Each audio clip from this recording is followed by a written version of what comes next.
রাতে দুটি বাড়িতে চুরি, লক্ষাধিক টাকার সম্পদ উধাও, চাঞ্চল্য হাসুয়াতে।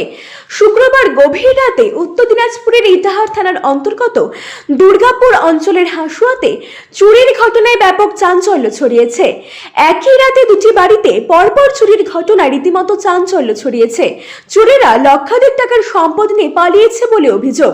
জানা যায়, চোরের দল বাড়ির আলমারি ভেঙে সোনার গয়না, নগদ টাকা সহ মূল্যবান জিনিসপত্র চুরি করে নিয়ে গেছে বলে অভিযোগ করেন বাড়ির মালিকরা। সকালে ঘুম থেকে উঠে বাড়ির লোকজন যখন দেখেন যে আলমারি ভাঙা এবং জিনিসপত্র এলোমেলো, তখনই চুরির ঘটনা প্রকাশ্যে আসে। ভুক্তভোগী এক পরিবারের সদস্য বলেন, আমরা রাতে কিছুই বুঝতে পারিনি, সম্ভবত আমাদের ওপর কিছু স্প্রে করা হয়েছিল। সকালে ঘুম থেকে উঠে দেখি আলমারি ভাঙা, সমস্ত কিছু এলোমেলো। এই বিষয়ে ভুক্তভোগী দুই বাড়ির মালিকেরা আর কি বললেন শুনুন বিস্তারিত। কি নাম আপনার? আমার নাম বিপুল দাস। কি ঘটনা ঘটছে? আমার বাড়িতে চুরি হয়ে গেছে। কোথায় জায়গাটা? হাসুয়া। কিভাবে কি চুরি হলো? প্রথমে আমার সন্দেহ বর্দার পিছন দিক দিয়ে ঢুকছে, বর্দার বাড়ির পাশেই। তারপরে বর্দার যে বড় ভাস্তা ওই ঘরেও ঢুকছে চুরি করতে, ওই ঘরে কিছু পাইনি। তারপরে বর্দার দরজা লক সামনে দিয়ে লাগাই দিছে, আমার ছোট ভাস্তা যেটা ওরও সামনে দিয়ে লাগাই দিছে। তারপরে আমার বাড়ির ওই বর্দার দিকে লিচু গাছ আছে, আবার আমার বাড়ির সামনে আম গাছ আছে, হয়তো কোনো গাছ দিয়ে তারা উঠেছে। আর যে সিঁড়ির যে দরজা, ওই দরজা খুলে ওরা ঢুকেছে।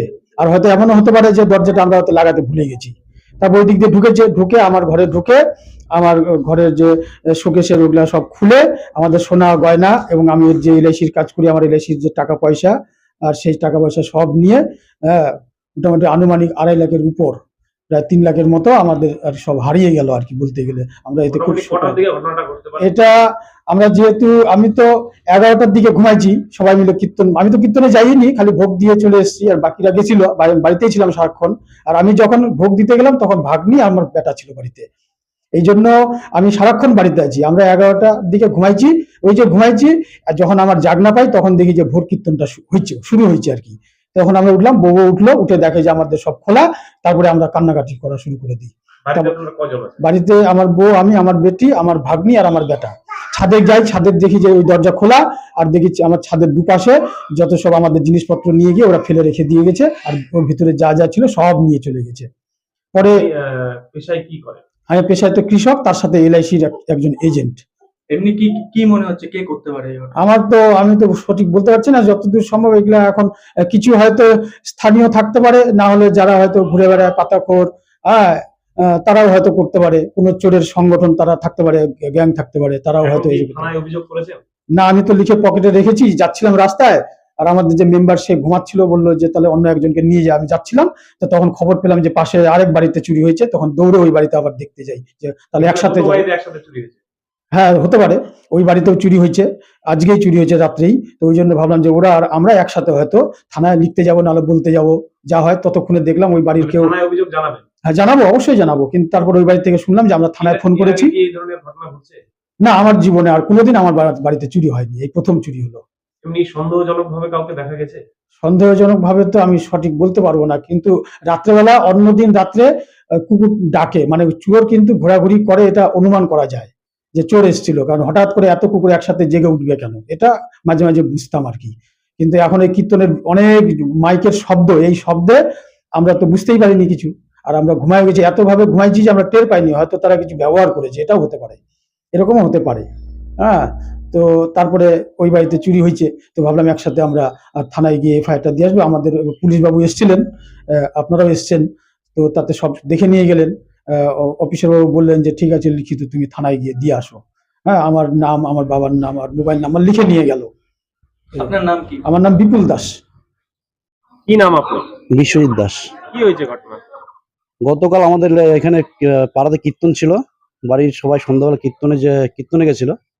বাড়ির না থাকার জন্য কেউ ছিল না বাড়িতে। ওই সময় বাড়ি থেকে আমার ঘর থেকে মোটামুটি যা ছিল সোনা দানা টাকা পয়সা সব চুরি হয়ে গেছে। কোথায় জায়গাটা? কোথায়? হাসুয়া। কটার দিকে এটা ঘটনা ঘটছে? আনুমানিক 6টা থেকে 7:30টার মধ্যে। কি মানে আপনার নিয়ে গেছে, চুরি হয়েছে? সোনা দানা যা ছিল সবই নিয়ে গেছে, কিচ্ছু রাখেনি। এই বিষয়ে মানে থানায় জানিয়েছেন? থানা জানানো হয়েছে, থানা থেকে অফিসার এসেছিলেন, দেখে গেছেন। অভিযোগ করেছেন এখন? না, অভিযোগ করতে যাবো এখন। আমি সকালবেলা সারা রাতে দেখা হয়নি, সকালবেলা দেখা হলো পাশে আরেকটা বাড়িতে চুরি হয়েছে, ওর কথা শুনে আমি আমার নিজেরটা দেখতে গিয়ে আমার চুরি হয়ে গেছে একসাথে দু জায়গাতেই ছিল? একসঙ্গে 2 জায়গাতে। এর আগে এই ধরনের ঘটনা ঘটেছিল এখানে? না না, এর কোনোদিনই শোনাই যায়নি এরকম ঘটনা। এমনি কাউকে সন্দেহ করছেন? সেরকম কিছু বুঝতে পারছি না এখনই। মানে আপনাদের বাড়িতে কতজন আছেন থাকেন? আমরা বাড়িতে 6জন মেম্বার। এই ঘটনার পর এলাকায় আতঙ্ক ছড়িয়েছে। অনেকেই বলছেন রাস্তায় নিরাপত্তা ব্যবস্থা জোরদার করা উচিত। এই প্রসঙ্গে এক প্রতিবেশী অনির্বাণ দাস বলেন, এমন ঘটনা আগে কখনো ঘটেনি। আমরা রাতে নিরাপত্তা বাড়ানোর দাবি জানাচ্ছি। এই বিষয়ে তিনি আর কি বলেন শুনুন বিস্তারিত। চুরির খবর পেয়ে দ্রুত ঘটনাস্থলে পৌঁছায় ইটাহার থানার পুলিশ। ইতিমধ্যে তদন্ত শুরু হয়েছে এবং আশেপাশে সিসিটিভি ফুটেজ খতিয়ে দেখা হচ্ছে। এই ঘটনার পর স্থানীয়রা তাদের বাড়ির নিরাপত্তা ব্যবস্থা আরো শক্তিশালী করার কথা ভাবছেন। চুরির ঘটনার পর হাসুয়া গ্রামের মানুষ এখন আতঙ্কিত। এছাড়াও ইতিমধ্যে বাড়ির লোকেরা অভিযোগ দায়ের করেছেন ইটাহার থানায়। অভিযোগের ভিত্তিতে খতিয়ে দেখছেন ইটাহার থানার পুলিশ। ইটাহার থেকে শান্তনু চক্রবর্তী রিপোর্ট, আর বঙ্গ সংবাদ। Genius educare academy. শিশুর ভবিষ্যৎ গড়ার প্রথম ধাপই হলো সঠিক শিক্ষা, আর সেই শিক্ষার প্রতিক্রিয়া জিনিয়াস এডুকেয়ার একাডেমি। এখানে নার্সারি থেকে 4র্থ শ্রেণী পর্যন্ত আধুনিক ও মানসম্মত মানের শিক্ষা প্রদান করা হয়, যেখানে আপনার শিশুর মেধার বিকাশ নিশ্চিত করা হয়। অভিজ্ঞ ও যত্নশীল শিক্ষকদের মাধ্যমে আমরা নিশ্চিত করছি সেরা পাঠদান। এছাড়াও সুবিধাজনক যানবাহন ব্যবস্থার মাধ্যমে আমরা নিশ্চিত করি নিরাপদ ও স্বাচ্ছন্দ্যময় যাত্রা। পড়াশোনার পাশাপাশি রয়েছে খেলাধুলো ও সহশিক্ষা কার্যক্রম, যা শিশুর সার্বিক, মানসিক ও শারীরিক বিকাশে সাহায্য করে। আপনার সন্তানের উজ্জ্বল ভবিষ্যতের জন্য আজই ভর্তি করুন জিনিয়াস এডুকেয়ার একাডেমিতে। যোগাযোগ করুন 919563630109 এই নম্বরে। আমাদের ঠিকানা ঘুমডাঙ্গা, রায়গঞ্জ, উত্তর দিনাজপুর। জিনিয়াস এডুকেয়ার একাডেমি, জ্ঞানের আলোয় উজ্জ্বল ভবিষ্যৎ।